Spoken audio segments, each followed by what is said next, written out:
We'll be speaking from the Competent Communicator, project number 10, Inspire Your Audience. This time will be 8 to 10 minutes.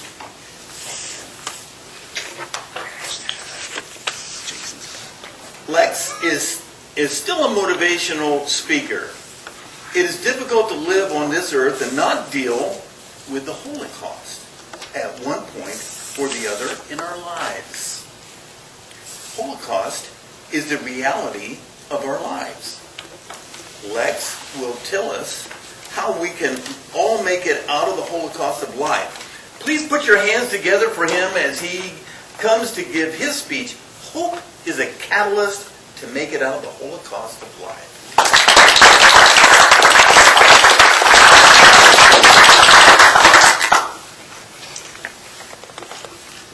Mr. Toastmaster, fellow Toastmaster, my special guest, good to see everybody this evening.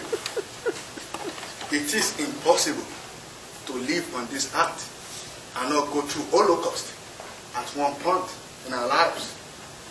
Holocaust then becomes the reality of our lives.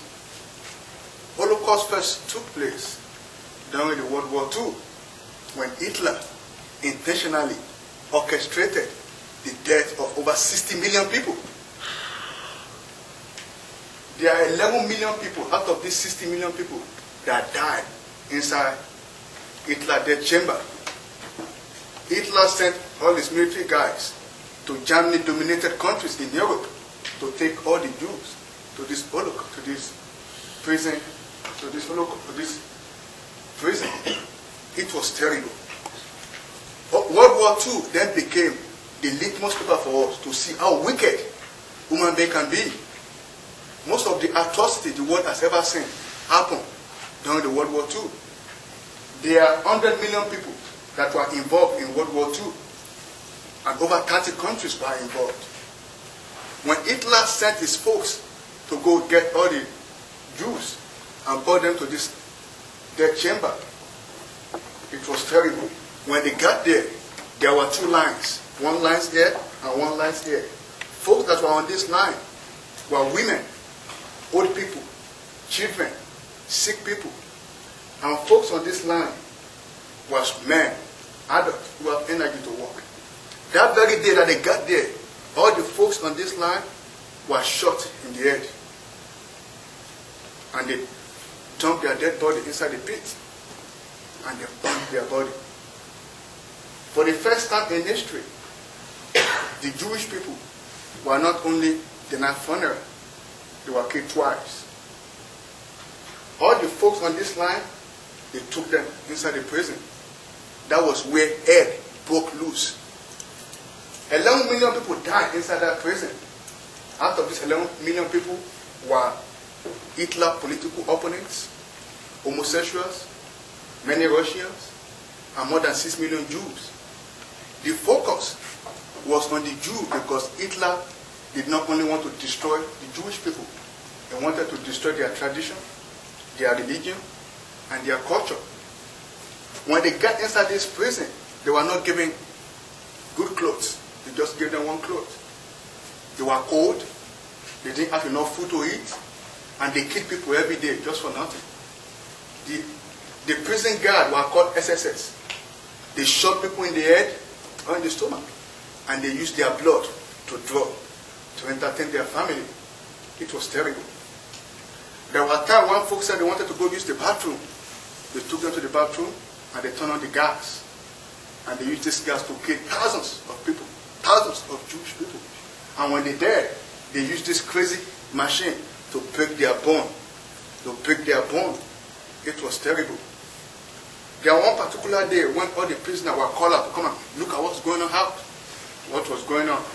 They told them to go out so they can come and look at the hanging of a 12-year-old boy. It was terrible. A boy of 12 years old was hanged for nothing, just for being killed. And when they were going there, somebody screamed, "Where is God now?" And someone said, "God? Look at God in the pit. God died." Many folks, many Jewish people, when they enter the prison guard, when they enter that prison, they were all religious, they believe in God. But by the time Holocaust was over, or by the time they died, they didn't believe in God no more. Some of them believed the word of Nietzsche. Nietzsche was a philosopher who said God is dead. They believe it. Many people believe that forgiveness died inside the Holocaust. Some people believe that mercy died inside the Holocaust. And some people actually believe that no human being has what it takes to question the Almighty. And people who are naive or who have limited thought will be quick to judge these people. But we can't judge them because we've not been through that kind of Holocaust. By the time American forces came in 1945 to liberate them, the Jewish people have been decimated. More than 6 million of them are already dead. But in 1948, some of them they came and they said, we have hope. They said, we've been decimated, we've been humiliated, we've been destroyed, but we have hope that we'll make it out of this Holocaust. And they came together in 1948. Although this happened through the United Nations, they put a flag on the ground and said, this is Israel. We have hope we're going to make it out of this Holocaust. We have hope that we're going to make it. We have hope that the future is better than what we are dealing with. And many few presidents in the world, they judge them, they say you can't make it. So we'll give you 2 weeks, you're going to collapse. And they continue building their country, putting everything together. After 2 weeks, they still building their country. After 2 months, they still building their country. After 2 years, they still building their country. After 10 years, they still building their country. And after 10 years, a country called Syria stood up to fight them. And the Jewish people fought Syria. And in 6 days, they won the victory. They made it through hope. They made it out of that Holocaust through hope. Hope is not soap. It's nothing but a catalyst to make it out of the Holocaust of life. At one point in our life, when we deal with Holocaust, many people believe that, especially kids, that life is nothing but going to Disney World and eat ice cream or chicken wing. That's not life. In life, we're going to eat ice cream, but at times we deal with the reality of the Holocaust of life. Holocaust comes in different shape and form in our life. Let me give you an example. Divorce can be an Holocaust. Raising your kids can be an Holocaust. You raise the kids in a good environment, and in high school, the kids start taking cocaine. It can be an Holocaust. Some ladies don't like their mother-in-law. When mother-in-law is coming, they will go and take medication just to get along with mother-in-law. It can be an Holocaust. There's financial Holocaust. It comes in every shape or form in our life. But through hope, we will make it out of the Holocaust of life. There was a time I had to deal with a personal Holocaust in my life. I got visa to come to America. And I was excited. When I left embassy, I went to ice cream shop and I had 6 cones of ice cream. Very excited. I'm leaving this bunch of old gizzards. I'm going to America to go live my dream. But after 2 weeks, something happened that changed the fabric of our family. My daddy died. I should be very happy that I'm coming here. But blessing does not look like a blessing when you have pain in your mouth. I was with my sibling one evening, and my dad's assistant just came. My dad doesn't live with us. He lives in a different state. He works in a different state. He will go to work on Monday morning and come back on Friday evening. And the assistant told me that my dad was giving a speech in a meeting, and he collapsed, and they rushed him to the hospital. So I believe that has never happened before. So I jumped inside the car, and we went there. We drove there. After 2 hours, we got there, and I saw my dad in the bed, just breathing heavily. He was unconscious. I've never seen him like that before in my whole life. I knew something was wrong. I started praying. We made it to the next day. The next day, my mom was already there crying. They took him to another hospital. On Saturday, he died. We did the burial, and after a few weeks, I came to America. I was once encouraging everybody. When I got to America, I was lonely. The reality of his death actually hit me that he was dead. And when I think about his life, I got upset. He just worked all his life. He was the richest in his family. Saved money, built houses, but he didn't enjoy everything he worked for. And what made me to be depressed was that my daddy's family started fighting my mom over his property. This is just ridiculous. And I wasn't there to help her. Because when I look at her, I like my mom. And I like people that like their mom. I don't like people don't like their mom. And I was upset, I was depressed, I wasn't there to help her. That became a Holocaust for me. I took classes, I dropped them. I have to be there for my sibling too, because I have to be there. I was like their father.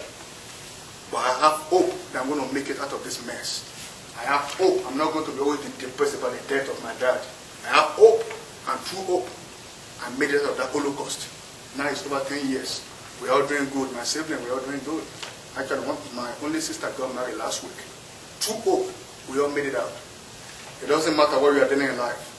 Holocaust is the reality of our lives. At one point or the other, we all have to deal with Holocaust. But through hope, we'll make it out of this Holocaust. Hope is not chicken wing. It's nothing but a catalyst to walk out of the Holocaust of life. Mr. Tosno.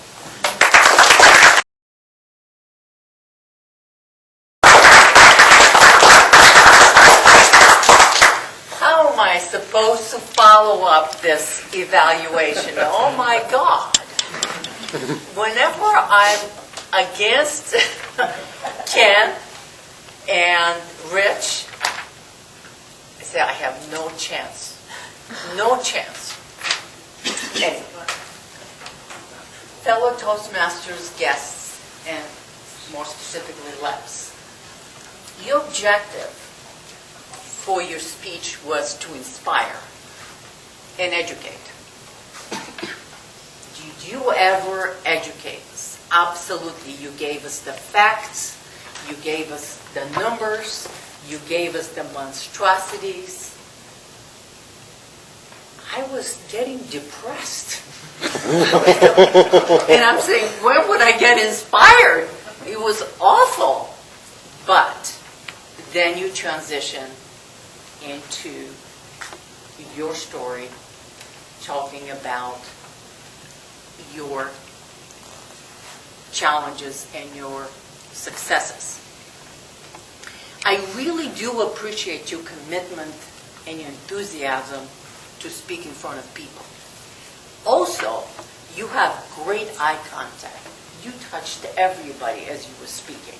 You were confident, you stood up here, you paced appropriately, and you addressed the audience. At no time that I felt that you were nervous in any shape or form. You had vocal variety, which is really important, because otherwise we would sound very monotonous. Now, I have a few suggestions. They're very personal. Some of them is to slow down. If you slow down, I believe that you could be understood better, and you can make your points a little better. Also, I would suggest that you give more personal examples in order to make a point. Because people learn from facts, but they even learn more when something is personal, it touches you. So that comes across even better. And one last thing that I would suggest, and that might or might not resonate with other people, but it does to me, I would be kind of a little bit careful using the word Holocaust, because it has such a stigma and elicits so much pain in some people that they might get offended if you compare the Holocaust to a drug addiction or any other kind of challenge. Okay, so that would be my suggestion to you. But I look forward to your future speeches.